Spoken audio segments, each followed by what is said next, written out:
Hello friends, welcome to my channel. आज मी तुम्हाला दाखवणार आहे एकदम सोप्या पद्धतीने तसेच भरपूर गुणकारी अशी कढीपत्त्याची चटणी। त्यामुळे रेसिपी कुठेही स्किप न करता पूर्ण रेसिपी नक्की बघा। कढीपत्त्याची चटणी बनवण्यासाठी इथे मी एका पॅन मध्ये अर्धा चमचा तेल घेतलं। तेल व्यवस्थितपणे पसरवून घ्यायचे आहे। त्यानंतर तेलामध्ये इथे मी 2 चमचे भरून चण्याची डाळ टाकून घेतलेली आहे। इथे मी कच्ची चण्याची डाळ घेतलेली आहे। तसेच चण्याच्या डाळीला अजिबात धुवायचे नाहीये। डाळीला ओल्या कपड्याने पुसून घ्यायचे। तसेच मंद आचेवरती डाळीला ब्राऊन होईपर्यंत परतवून घ्यायचे। मग मी डाळ एका प्लेटमध्ये इथे काढून घेतली। तर त्याच पॅन मध्ये इथे मी 2 चमचे उडद डाळ टाकली। उडद डाळीला सुद्धा मी ओल्या कपड्याने पुसून घेतले आणि डाळ गोल्डन ब्राऊन होईपर्यंत मंद आचेवरती व्यवस्थितपणे डाळीला इथे मी रोस्ट करून घेतलेले आहे। चना डाळ आणि उडद डाळीमध्ये भरपूर प्रमाणामध्ये प्रोटीनची मात्रा असते, म्हणून ही डाळ नक्कीच इथे या चटणीमध्ये आपल्याला वापरायची आहे। आता डाळ परतल्यानंतर डाळ ही एका प्लेटमध्ये इथे काढून घेणार आहे। आणि आता मी त्याच पॅन मध्ये इथे थोडंसं तेल टाकून घेतलं, म्हणजेच अर्धा टेबलस्पून तेल टाकलं आणि 2 चमचे शेंगदाणे मी इथे टाकलेले आहेत। इथे मी कच्च्या शेंगदाण्याचा वापर केलेला आहे। शेंगदाणे ब्राऊन होईपर्यंत मंद आचेवरती शेंगदाण्यांना इथे आपल्याला परतवून घ्यायचं आहे। शेंगदाणे हे हाडांच्या मजबूतीसाठी फायदेशीर असतात, त्यामुळे शेंगदाण्याचा वापर चटणीमध्ये आपल्याला इथे नक्कीच करायचा आहे। शेंगदाणे सुद्धा मी आता एका प्लेटमध्ये इथे काढून घेते। गॅसची फ्लेम स्लो ठेवून पॅन मध्ये इथे मी 3 चमचे किसलेले सुके खोबरे टाकले। आता खोबऱ्यामध्ये इथे मी तेलाचा वापर न करता खोबऱ्याला असंच ड्राय रोस्ट करून घेणार आहे ब्राऊन होईपर्यंत। खोबरे ब्राऊन झाले की त्याला एका प्लेटमध्ये इथे मी काढून घेणार आहे। खोबरं हे स्किन आणि हेअर साठी गुणकारी असतं।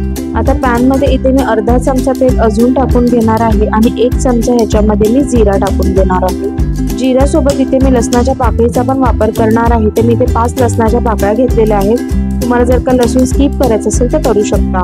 जिऱ्यामुळे पचनक्रिया स्ट्रॉंग होते, तसेच लसणामुळे इम्युनिटी बूस्ट होण्यास मदत होते। जिरा लसूण अर्धा मिनिट परतून घेतल्यानंतर आता मी ह्याला सुद्धा एका प्लेटमध्ये काढून घेणार आहे। तर गॅसची फ्लेम स्लो ठेवून पॅन मध्ये इथे मी कढीपत्ता घेतलेला आहे। तर मी 1 कप इथे कढीपत्ता घेतला होता। कढीपत्त्याला स्वच्छ धुवून घ्यायचे, त्यानंतर त्याला सुकवून घ्यायचे। मग हा कढीपत्ता मंद आचेवरती एकदम ड्राय रोस्ट करून घ्यायचा।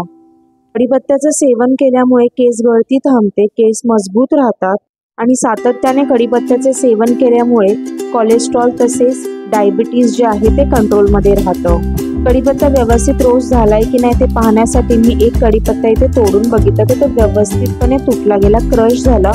तर मी लगेचच गॅसची फ्लेम बंद केली आणि कढीपत्ता सुद्धा मी प्लेटमध्ये इथे काढून घेतलेला आहे।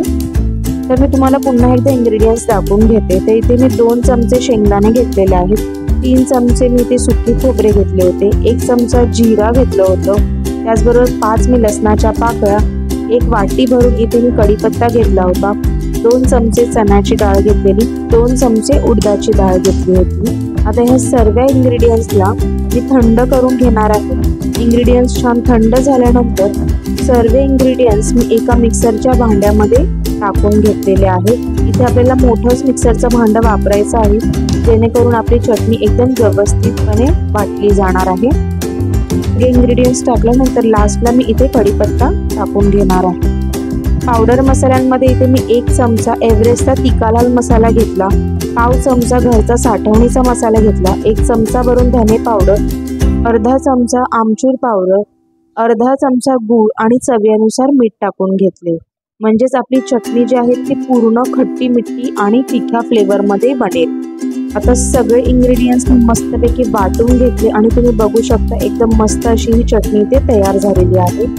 चपाती भाजी किंवा डाळ भात खाताना तोंडी लावण्यासाठी साईडला ही चटणी जी आहे कढीपत्त्याची ती तयार झालेली आहे।